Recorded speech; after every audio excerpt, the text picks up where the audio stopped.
waxaa soo xiray munaasabada calaamasaarka beeldaaje Ismaaciil beeldaaje Yaasiin Burhaan Boqor Muuse oo wakiil ka ah boqorka Daarood waxaana uu kula dardaarmay dadka cawlula inay la shaqeeyaan beeldaajaha. waxaan u maleynayaa dadku waa daalay waqti dheer baa halkan la joogay ma filayo inay culays ku noqonayso munaasabadan quruxda badan oo sida wanaagsan loo soo agaasimay intaasoo dhan dadku mana taagnaadeen mana joogeen waxa weeye qiimaha ay leedahay iyo ahmiyadda ay leedahay darteed ayay u ilaaween inay taagnaanta iyo waqtiga dheer oo la hadlayay intaba inay u sabraan marka aad baan idinka mahad celinayaa waxaan leeyahay dhammaan isimada madaxweynaha hore Puntland waxgaradka marti sharafta halkan ka soo qayb gashay xafladan ka soo qayb gashay waxaan leeyahay waxaan idinku salaamayaa salaanta islaamka assalaamu calaykum waraxmatullaahi wabarakaatuh waxaan marka labaad salaamayaa beeldaajaha inuu isugu nimi caleema saarkiisa iyo caana shubkiisa halkan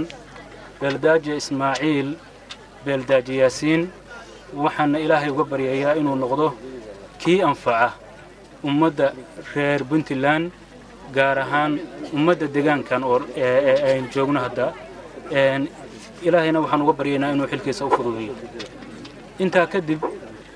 iyadoo la daalan yahay inaan hadalka sii dheereeyo ma rabo waxaan rabaa kelmado yar inaan wax ka iraahdo marka koowaad inaan wax ka waxaan u mahadnaqayaa bahda saxaafadda oo waqtiga ilaa iyo xilligii khudbaduhu bilowdeen ilaa iyo waqtigan taagan oo marna filimka qaadaya marna wararka tabinayay waxaan u mahadnaqayaa dumarka hooyooyinka waqtigan ilaa iyo xilligii ay hawshan bilaabatay isu xilqaamay oo aan marna nasan nabadoonnada samadoonnada waxgaradka dhammaan waxaan leeyahay intii ka qayb qaadatay ilaahay khayr idin jiseeyo intii waa degaan qiimo weyn ugu fadhiya guud ahaan Soomaaliya gaar ahaan reer Puntland waxaan isleeyahay codkayga la maqli maayo miya waxaan isleeyahay meesha ay ku taal sida hadda Generaal Ismaaciil u sheegay waxay ku taal meel muhiim istaraatiiji u ah guud ahaan inagoo dhan oo ah waxay leedahay ahmiyad gaar ah waxay leedahay waa meesha ay ku kulmaan labada badood badda cas iyo badweynta Hindiya isu furayay reer Puntland ama Soomaaliya inteeda kaleeto iyo deegaanka Calula aad baan uga Calula oo hadda maanta joogno ay naga ballan qaadaan annagoo halkan uga soo gudbinayna inay u sameeyaan adeega bulshada qayb ka qaata inta kadib waxaan runtii xusi lahaa waqtiga oo aad dadku ugu dheeraaday halkan waxyaalo badan waxaan isleeyahay beeldaajaha hadda aynu dooranayno runtii deegaankan hadda Calula aynu joogno runtii marka waa deegaan ahmiyad gaar ah inoo leh oo runtii aan la soo halkan lagu soo koobi karin waxa ka mid ah soo Afrika Ismaayo ilaa iyo kulliba ma garanaysaa tii baargaal yani wax la soo koobi karo ma aha runtii waxaan isleeyahay xadaaradda aynu ku faano iyo muxuu ahaayay taariikhda aynu Soomaali oo dhan ay higsanayso deegaanku ka farcamay way halkan aad iyo aad baan ugu faraxsanahay inaan maanta halkan inta kadib beeldaaje Ismaaciil beeldaaje Yaasiin waxa loo kaxeeyay aqal yar oo aqal Soomaali ah kaasi oo si wanaagsan loo habeeyay looguna talagalay in beeldaajaha lagu caleemo saaro wala caleemo saaray isagoo ay garbaha ka taagan yihiin isimada Puntland kuwooda ugu caansan waxaan u rajaynaynaa insha Allah guul iyo inuu noqdo kii anfaca dadweynaha reer Puntland Soomaali oo dhan iyo dadka islaamka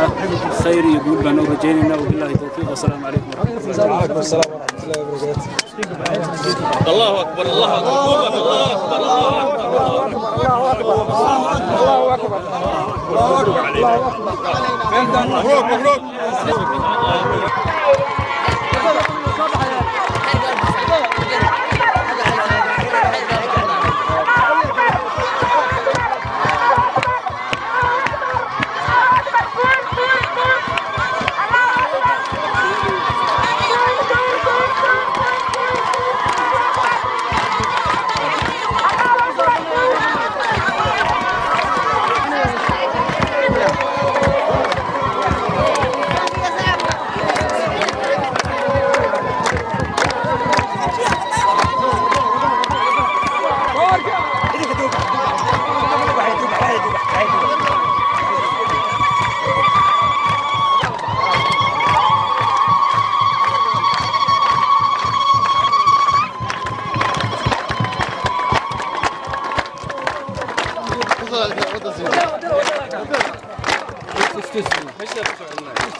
مبروك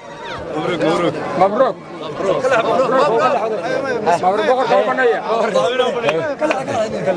تفضلوا